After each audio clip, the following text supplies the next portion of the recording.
ഞാൻ മനസ്സിലാലോചിച്ചെന്നറിയോ, എന്തൊരു ലക്കിയാണെന്നാണ്. തീർച്ചയായിട്ടും ചെറുപ്പകാലം തൊട്ട് വളരെ ദൂരെ നിന്ന് നോക്കി ഞാൻ നേരത്തെ ചില ആക്ടേഴ്സിന്റെ നുവാൻസ് എടുക്കാനൊക്കെ പറയില്ലേ, നമ്മളെ ഏറ്റവും കൂടുതൽ ആ സമയം തൊട്ട് നമ്മളെ ഇൻസ്പയർ ചെയ്ത എത്രയോ സിനിമകളുണ്ട്.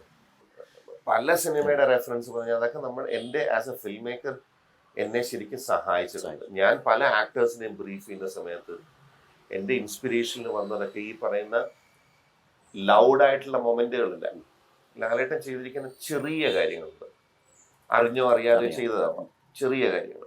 ഇപ്പം ഞാൻ പറഞ്ഞില്ല, ഇപ്പം ഉത്സവ പിറ്റേന്ന് പറഞ്ഞ സിനിമയ്ക്കകത്ത് ഭരത് ഗോപി സംവിധാനം ചെയ്ത അതിൻ്റെ അകത്ത് ദേവൻ ആക്ടർ ദേവൻ ചേട്ടൻ ആക്ച്വലി ചെയ്യുന്ന ഒരു റൈറ്റർ ആ വീട്ടിൽ വന്ന് പുസ്തകം സെറ്റ് ചെയ്യുമ്പോൾ അനിയൻ എന്നാണ് ലാലേട്ടൻ്റെ ക്യാരക്ടർ. അപ്പോൾ ഹെൽപ്പ് ചെയ്യാനായിട്ട് നിൽക്കുന്നുണ്ട്. അപ്പം ദേവൻ ചേട്ടൻ തിരിഞ്ഞിങ്ങനെ പുസ്തകം അടുക്കി വയ്ക്കുമ്പോൾ അതിൻ്റെ പുറകിലാണ് ലാലേട്ടൻ നിൽക്കുന്നത്. അപ്പൊ ചെറിയൊരു തിൻ ലൈൻ ക്യാരക്ടർ, അത് ചെറിയ ഓഫ് ആണോ എന്ന ബുദ്ധി ഉണ്ടോ ഇല്ലയോ എന്നൊന്നും അറിയാൻ മേലെ തിൻ ലൈനാ. ഈ അടുക്കി വെച്ചോണ്ടിരിക്കുന്ന സമയത്ത് ദേവന്റെ ക്യാരക്ടർ പറയുന്ന ഒരു ലൈനുണ്ട്, അനിയൻ കല്യാണം കഴിച്ചോ എന്നോ. അപ്പൊ ഈ കല്യാണം എന്ന് കേൾക്കുമ്പോ ഒരു നാണമുണ്ട്. ഏത് കല്യാണം, അങ്ങനത്തെ ക്യാരക്ടർ അത്. കുഞ്ഞുമാണ് എന്ന ഇന്നസെൻസ് വിട്ടു പോയിട്ടില്ല, പക്ഷെ എത്തിയിട്ടില്ല. ആ നാണമുണ്ട്. അത് ഈ ക്യാരക്ടർ, ഈ ദേവന്റെ ക്യാരക്ടർ ലാലേട്ടനെ ഫേസ് ചെയ്യുന്നില്ല, അനിയനെ ഫേസ് ചെയ്യുന്നില്ല, അങ്ങോട്ടാണ്. അപ്പൊ ആ സമയത്ത് കല്യാണം എന്ന് കേൾക്കുമ്പോൾ ഈ കൈയൊക്കെ എന്തൊക്കെയോ വളരെ സട്ടിലായിട്ട് എന്നിട്ട് പറയുന്നുണ്ട് ആയിട്ടില്ലെന്നോ എന്ത് പറയുന്നുണ്ട്.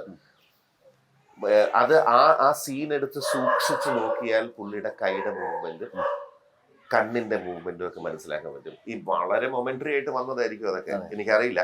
കാര്യം എനിക്ക് അങ്ങനെ പ്ലാൻ ചെയ്ത് ചെയ്യാൻ പറ്റുന്ന കാര്യമല്ലല്ലോ. അപ്പോ ആയിരക്കണക്കിന് മൊമെന്റുകൾ നമ്മൾ വളർന്നു വരുമ്പം, എസ്പെഷ്യലി ഞാൻ ആസ് എ ഫിൽം മേക്കർ ഫൗണ്ടേഷനായിട്ട് കിടക്കുന്ന ചില പാഠങ്ങളുണ്ട്. ഇത് ഞാൻ പല ആക്ടേഴ്സിൻ്റെ അടുത്തും, ഞാൻ ആ റെഫറൻസ് ഒന്നും പറയാറില്ല, പല ആക്ടേഴ്സിൻ്റെ അടുത്തും ഞാൻ ഇത് ഇങ്ങനെയൊക്കെ ചെയ്യിപ്പിക്കാൻ ശ്രമിക്കാറുണ്ട്.